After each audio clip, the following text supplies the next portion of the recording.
دنیا اسلام کو کیش کراتی رہی، دنیا اسلام سے بڑے بڑے عہدے لیتی رہی، اسلام کو ذاتی مفادات کے لیے استعمال کرتی رہی، اسلام سے اپنے ذاتی مفادات حاصل کرتی رہی، لیکن اسلام کو اگر کسی نے تحفظ فراہم کیا ہے، اسلام کی بنیادوں کو اگر کسی نے مضبوط کیا ہے، تو وہ کوئی اور نہیں، خاندان محمد و آل محمد۔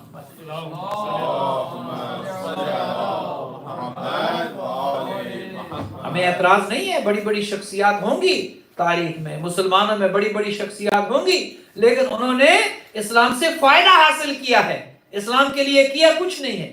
ذرا بتائیں تو صحیح کسی نے جان دی ہو، ذرا بتائیں تو صحیح کسی نے اپنی اولاد پیش کی ہو۔ یہ تاریخ گواہ ہے، آل محمد ہی وہ گھرانہ تھا، جب بھی اسلام پر حرف آیا انہوں نے پتے کھانے قبول کر لی۔ حضرت خدیجہ نے ساری دولت اسلام کے لیے دے دی، حضرت ابو طالب نے اپنے بیٹے اسلام کے لیے دے دی۔ حضرت ابو طالب اور خدیجہ کی اولاد کے علاوہ ذرا دکھائیں تو صحیح کسی کا اسلام پر کیا لگا، ذرا بتائیں تو صحیح کسی کی اسلام پر کیا قربانی ہے کسی نے دی۔ کوئی کسی کا کچھ نہیں لگا، کسی کا کچھ لگا نہیں، آل محمد کا کچھ بچا نہیں۔ لوگ اسلام سے فائدے حاصل کرتے رہے، لوگ اسلام کو اپنے ذاتی مفادات کے لیے حاصل کرتے رہے، اسلام کی وجہ سے اپنا تعارف کرواتے رہے، اسلام کی وجہ سے اپنے خزانے بھرتے رہے، اپنی اولادوں کو نوازتے رہے اور اپنے مفادات کو اسلام کے ساتھ جوڑتے رہے، لیکن آل محمد نے اپنا سب کچھ قربان کر دیا۔ زندہ رہے تو بھوک اور پیاس کو برداشت کیا، دنیا کو کھلاتے رہے، کائنات کو کھلاتے رہے، محبت خدا میں کھلاتے رہے، اور جب اس دنیا سے گئے اپنی نسل کو اسلام کی بقا کے لیے چھوڑ کر گئے۔ خاتون جنت پوری اپنی اولاد کو دیکھیے، ایسے کسی نبی کی اولاد پر ظلم نہیں ہوئے جیسے اولاد زہرا پر ظلم ہوئے ہیں، کسی نبی کے بیٹوں پر اتنے ظلم نہیں ہوئے جیسے زہرا کی بیٹیوں پر ظلم ہوئے ہیں۔ اور آج بھی دیکھیے وہ ظلم آج بھی جاری و ساری ہے، آج بھی شام میں دیکھیں، دمشق میں دیکھیں، قبر سیدہ پر آج بھی ظلم جاری و ساری ہے۔ ہر زمانے میں خاندان عصمت و طہارت نے اسلام کو تحفظ دیا، اسلام کو بقا دی اور اسلام کے لیے اپنی جانیں قربان کر دی۔ کبھی دروازے کو جلایا گیا اور کبھی کربلا میں خیموں کو جلایا گیا۔ اللہ اکبر۔ دیکھیے میں کبھی کبھی سوچتا ہوں کہ تین یہ بیویاں جو ہیں، ایک نبی کی، ایک علی کی اور ایک حسین کی، کیا نصیب ہے۔ دیکھیے جب جنگیں بھی ہوتی ہیں مردوں کے ساتھ لڑا جاتا ہے، عورتوں بچوں پر ظلم نہیں ہوتا، لیکن کیا قسمت ہے، نبی کی بیٹی حق مانگتی رہی کسی نے نہ دیا، علی کی بیٹی چادر مانگتی رہی کسی نے نہ دی، اور حسین کی بیٹی پانی مانگتی دنیا سے چلی گئی، میرا علی اصغر پیاسا ہے، ایک بوند مجھے پانی مل جائے۔ عزادارو کیا نصیب ہے آل محمد کے گھرانے کا، اس گھرانے کی خواتین پہ بھی جتنا ظلم ہوئے کسی مرد پر اتنے ظلم نہیں ہوئے۔ عزادارو بابا کی شہادت کے بعد رسول زادی کے رونے پہ بھی پابندیاں لگ گئیں، لوگ آ جاتے تھے، یا علی فاطمہ سے کہیں یا دن کو رویا کرے یا رات کو رویا کرے۔ مولا پوچھتے تھے دیکھو نبی زادی کی رونے سے تمہیں کیا تکلیف ہوتی ہے؟ یا علی ہم سو نہیں سکتے، ہمارے آرام میں خلل آتا ہے۔ جب آ کر کہا تھا نا مولا علی نے بنت پیغمبر مسلمانوں کو اب تمہارا رونا بھی گوارا نہیں ہے، کہا یا علی بتا دو انہیں اب میں زیادہ عرصہ رو نہیں سکوں گی۔ مولا علی نے بیت الحزن بنایا، جنت البقیع میں مولا نے ایک کمرہ بنایا، صبح صبح ایک ہاتھ میں امام حسن کو لیتی ساتھ، ایک انگلی امام حسین کی پکڑتی، اپنے گھر کے کاموں سے فراغت کر کے بی بی چلی جاتی بیت الحزن میں، سارا دن وہاں بیٹھ کے روتی رہتی، شام کو گھر واپس آ جاتی۔ ایک دن جو گئی ہے رونے کے لیے، کیا دیکھتی ہے مسلمانوں نے وہ بیت الحزن بھی گرا دیا۔ اب رسول زادی روئے اپنے بابا کا تو کیسے روئے، عزاداروں پھر وہ وقت آ گیا، اب حالت یہ تھی رسول زادی کی کہ رات اور دن رو رو کے اپنے بابا کے غم میں یہاں تک کہنا پڑ گیا سبت علیہ مصائب لو انہا، بابا تیرے جانے کے بعد کوئی اتنی مصیبتیں مجھ پہ آئی ہیں، سبت علیہ میں سرنا لیا لیا، بابا اگر دنوں پر آتی سیاہ رات اور تاریک رات بن جاتے۔ عزادارو اس سے بڑی مصیبت کیا ہو سکتی ہے؟ جس دروازے پر اللہ کا نبی رک جائے، آئے تطہیر کی تلاوت کرے، جس دروازے پر ملک الموت رک جائے، اس دروازے پر مسلمان آگ لے کر آ جائے، مسلمان اس دروازے کو جلانے کی دھمکیاں دے۔ عزادارو صرف دھمکی تو نہ تھی، جب کہا گیا نا بنت پیغمبر دروازے کو کھولو، ہم علی کو لینے آئے ہیں، اگر نہ کھولا گیا تو جلا دیں گے۔ اندر سے کہتی ہے کچھ حیا کرو، اس گھر میں تو فاطمہ رہتی ہے نبی کی بیٹی۔ باہر سے آنے والوں نے کہا وائن رہتی ہے تو رہتی رہے، پھر کہتی ہے اس گھر میں تو حسنین بھی رہتے ہیں، باہر کہا گیا وائن رہتے ہیں تو رہتے رہے۔ اندر سے رسول زادی منتیں کرتی رہی چلے جاؤ اس دروازے سے، باہر سے مسلمانوں کا اصرار بڑھتا رہا، اور عزاداروں پھر بات یہاں تک ہوتی تو قابل برداشت تھی، پھر اس کے بعد ان دہشت گردوں نے جلتے ہوئے دروازے کو دھکا دیا۔ حالت یہ تھی بنت پیغمبر جلتے ہوئے دروازے اور دیوار کے بیچ میں آ گئی، یہ کہہ کر زمین پر گری واہ محمد، ہائے بابا، بابا تیرے بعد میری پیاری بیٹی میں اجرکم اللہ۔ اب سیدہ پر دروازہ گر چکا ہے، یہ ظالم اس دروازے کو روندتے ہوئے گھر کے اندر داخل ہوتے ہیں، آئے اس مقام پر جہاں میرا مولا علی بیٹھے تھے۔ ہاں علی کی بھی عجیب مجبوری تھی، رسول کہہ کے گئے تھے یا علی تیرے سامنے فاطمہ پہ ہاتھ اٹھائے جائیں گے، تیرے سامنے فاطمہ کا پہلو زخمی ہوگا، یا علی تجھے صبر کرنا ہوگا، اگر تلوار اٹھاؤ گے اللہ کا دین ختم ہو جائے گا، میری محنتیں رائے گاہ ہو جائے گی، میری 23 سال کی محنت ضائع ہو جائے گی۔ علی کی مجبوری، یہ ظالم آئے علی کے گلے میں رسی کو ڈالا، علی کو اٹھا کے لے جا رہے ہیں، آؤ بیعت کرنی ہے۔ عزادارو ادھر کچھ دیر کے بعد جب بنت پیغمبر کو غش سے آفاقہ ہوا، اٹھ کے فضہ سے یہ نہیں پوچھا فضہ میرا محسن شہید ہو گیا، فضہ میری پسلیاں ٹوٹ گئی، فضہ میرا پہلو شکستہ ہے۔ رسول زادی نے اٹھتے ساتھ پوچھا فضہ بتاؤ علی کہاں گئے؟ فضہ نے کہا بی بی علی کو مسلمان مسجد لے کے جا رہے ہیں۔ عزادارو بڑی مشکل سے بنت پیغمبر اٹھی، آئی اس مقام پر جہاں مسلمان علی کو مسجد کی جانب کھینچ کے لے جا رہے تھے۔ بنت پیغمبر نے علی کے لباس میں ہاتھ رکھا اور کہا خلو ابو الحسن، ابو الحسن کو چھوڑو، علی نے تمہارا کیا بگاڑا ہے، علی کو کیوں لے کے جاتے ہو؟ اب حالت یہ ہے ایک جانب رسول زادی علی کو کھینچتی ہے، ایک جانب مسلمان کھینچتے ہیں، ایک ظالم نے کہا کنفس کیا دیکھتے ہو، رسول زادی کا ہاتھ چھڑاؤ، اس ظالم نے تازیانہ لہرایا، عزادارو وہ تازیانہ رسول زادی کے ہاتھ پہ پڑا، ہاتھ چھوٹا۔ اب روایت یہ کہتی ہے جب تک زندہ رہی دائیں ہاتھ سے تسبیح نہیں بڑھ، اجرکم اللہ، جب تک زندہ رہی اس ٹوٹے ہوئے ہاتھ سے تسبیح نہیں پڑھ سکتی تھی۔ عزادارو پھر ایک دن وہ وقت آیا جب علی گھر میں داخل ہوئے، جب آتے تھے اس حجرے میں جاتے تھے جہاں بی بی اپنے بستر پر آرام کر رہی ہوتی تھی۔ ایک دن علی نے کیا دیکھا، بستر خالی ہے، رسول زادی موجود نہیں ہے۔ علی پریشان ہوئے، گھر کے صحن میں رسول زادی کو تلاش کرنا شروع کیا۔ ایک کونے میں کیا دیکھتے ہیں، ایک تھوڑا سا پانی برتن میں رکھا ہے، حسنین کا لباس دھونے کے لیے رسول زادی بیٹھی ہے۔ علی کہتے ہیں رسول کی بیٹی تجھ میں تو اٹھنے کی ہمت نہ تھی، کہا یا علی میرے بابا کو خواب میں دیکھا، میرے بابا آ کر مجھے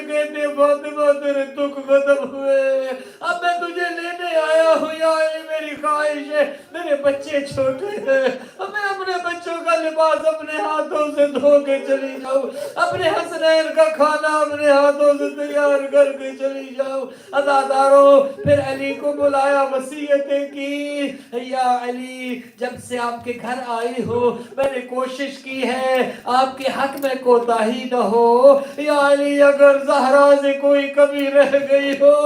عزاداروں، یہ کہنا تھا، علی کی آنکھیں نہ تھی، ساون کے بادل تھے، علی نے گریہ شروع کیا، پھر وصیت کرتی ہے، یا علی میرے حسین کو پیاس بہت لگتی ہے، میں رات میں کئی بار اٹھ کے حسین کو پانی دیتی، یا علی کہیں ایسا نہ ہو رات کو حسین مانگتا رہے، آپ میری قبر پہ قرآن پڑھتے رہے۔ عزاداروں، وصیتیں ہوئی، پھر وہ وقت آ گیا، انا للہ و انا الیہ راجعون۔ رسول کی بیٹی کی وصیت تھی، یا مجھے اپنے ہاتھوں سے غسل دینا، اپنے ہاتھوں سے کفن پہنانا، یا علی مجھے رات میں دفن کرنا۔